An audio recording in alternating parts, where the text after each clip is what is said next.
solitary harper, or do you have a support system for encouragement and ideas and camaraderie along the way of your harp journey?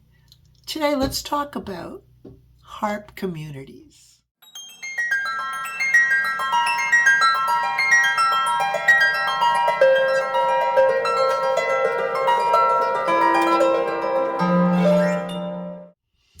Hello and welcome. My name is Kathy Lowe. I'm the Primetime Harpist. Why primetime? It's not because I'm on primetime TV.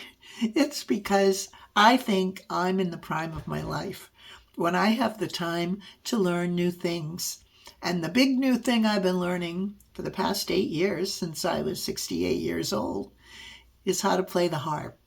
And as my harp journey has progressed, I've learned how to share and where to find support online as I am learning to play. And so I started this YouTube channel to support others who are older adults learning to play the harp.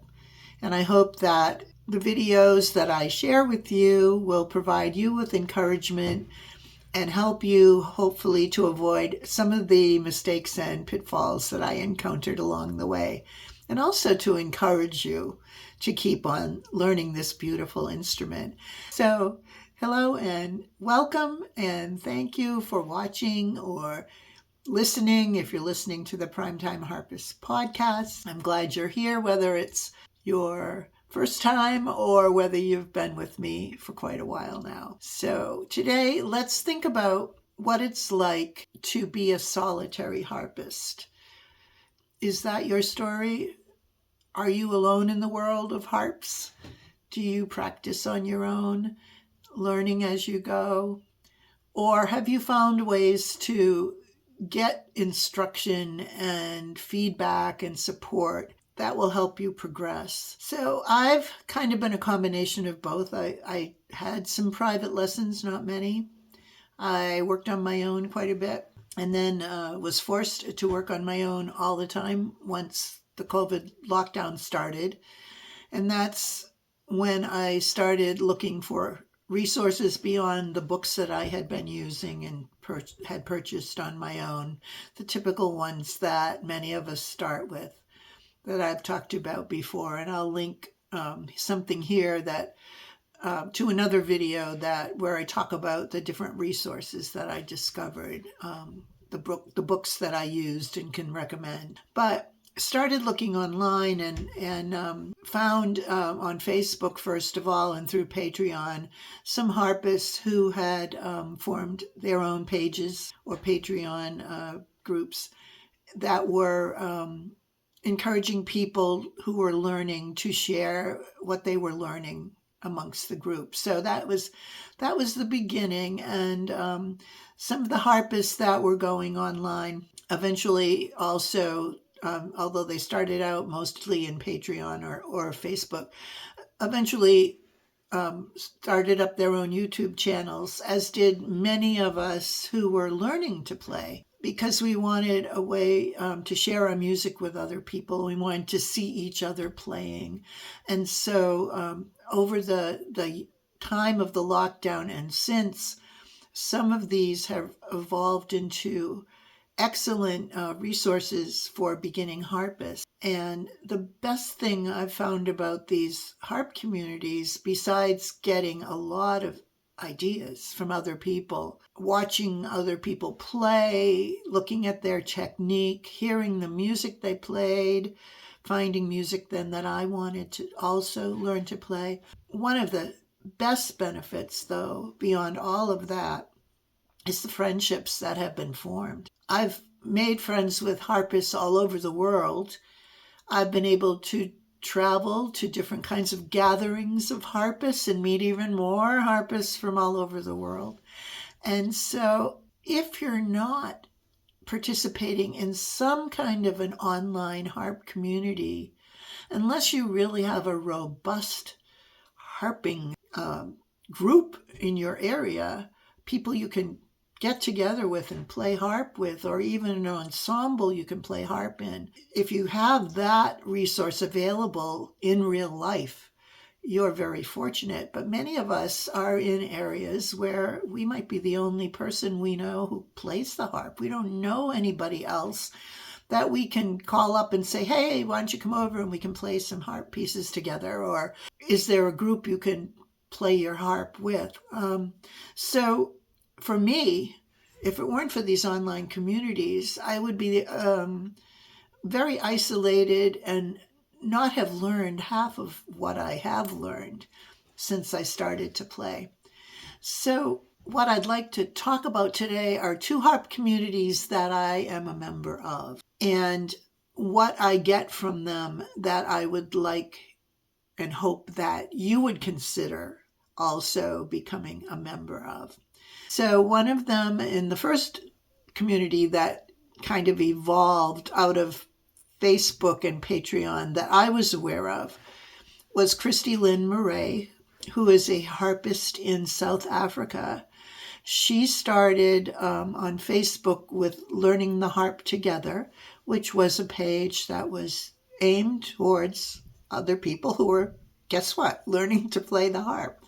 And she would share arrangements of harp pieces she made, and she would encourage the members of the group to do the same. She also then had a Patreon group, so you could purchase her music, and she would offer instruction there. And eventually that evolved into a YouTube channel, and later she had her own website, and that's where she is now, still called Learning the Harp. And she has taken on a whole staff of people because she has so many thousands, literally, of people following her. Again, an international group of people. She's taken on a second teacher to work with her named Carrie Tollett. And together they provide arrangements of pieces to play, and almost all of them have versions at different skill levels. They also provide workshops that are focused on one topic. They have courses that will take you through things such as overcoming performance anxiety. They have a whole series of classes geared toward people just beginning.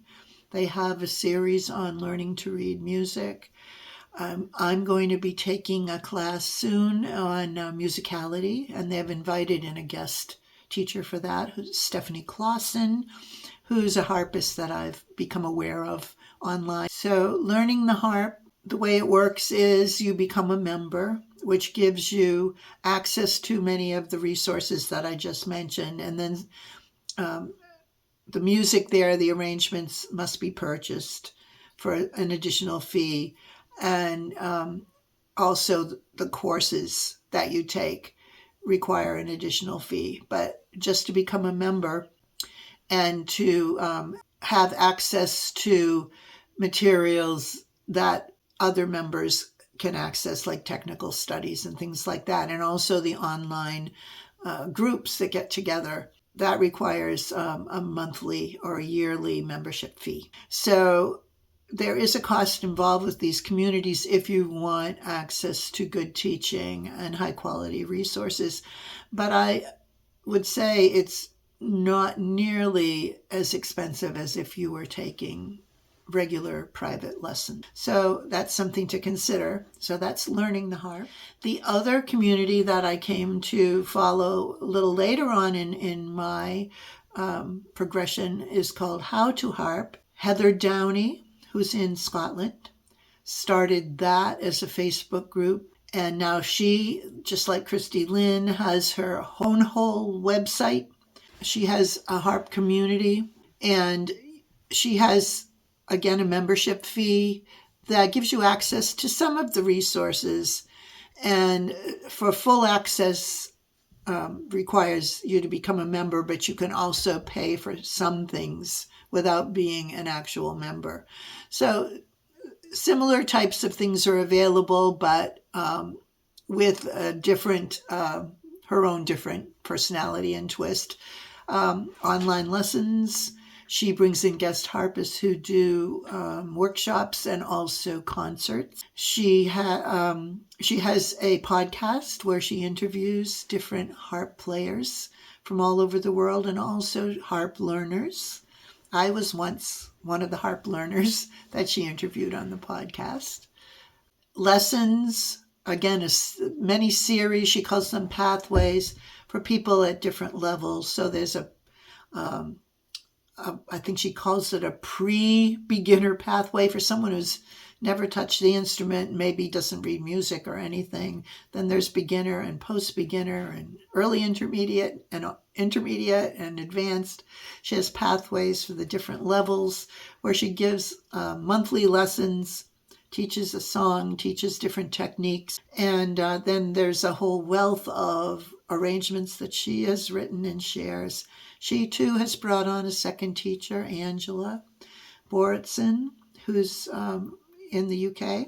And she also has a whole team of others who contribute in different ways. And she calls that her circle community, where you can just go in and ask questions and share things and also have access to all the other events that are happening. So those are the two communities that I am participating in and will continue. I've met great people through them. With How to Harp, Heather actually had a retreat last winter in Scotland. I got to go there and meet her and some of the other friends I'd made online and made some new friends at that retreat. I've been to a harp festival in New Jersey, which is several hours south of me here in Massachusetts. I went with one of the harp friends I'd made online who lives in Rhode Island, which is the state just south of here. And we went together to the Somerset Harp Festival, where there were more internationally known harpists who gave performances, who gave workshops and classes. And that was a real good time too, and lots of fun to be there. So what would it have been like for me if I had been that solitary harpist and all of these resources hadn't come my way? I don't know. Would I still even be playing the harp? Would I have given up? Would I have gotten frustrated? I don't know, but I do know that I have grown tremendously as a harp player and a harp learner through all the experiences I've had with these online communities. So I hope if you're not a member of one that you will think about it and look for one that's a good fit for you. I also hope that you will share with all of us if you are in one of these communities that I mentioned or others that you think are worthwhile. I'd like to know about them because I'd like to investigate those as well. And I'd like you to share what it's given to you to be part of a harp community. So coming up this month, continuing my determination to slow down and not take on too much, still perfecting some pieces from the past that I will share with you later this month. And I will have a compilation video that's based on one of my playlists that you'll be able to either, watch the whole thing at once or listen to it, or go to the playlist and pick some pieces out. So again, I want to thank you so much for being here with me. I enjoy all the interactions I have with you through the comments that you make and the questions you ask. And I'd love to have more of those. I try to respond to every single one. And some of you are wonderful about commenting every single time. And there's always new people who comment. So introduce yourself. Let me know a little bit about you. And thank you so much if you've listened or watched. And I hope you'll be back. I hope you'll subscribe if you haven't already. And I hope I'll see you again soon. In the meantime, happy harping.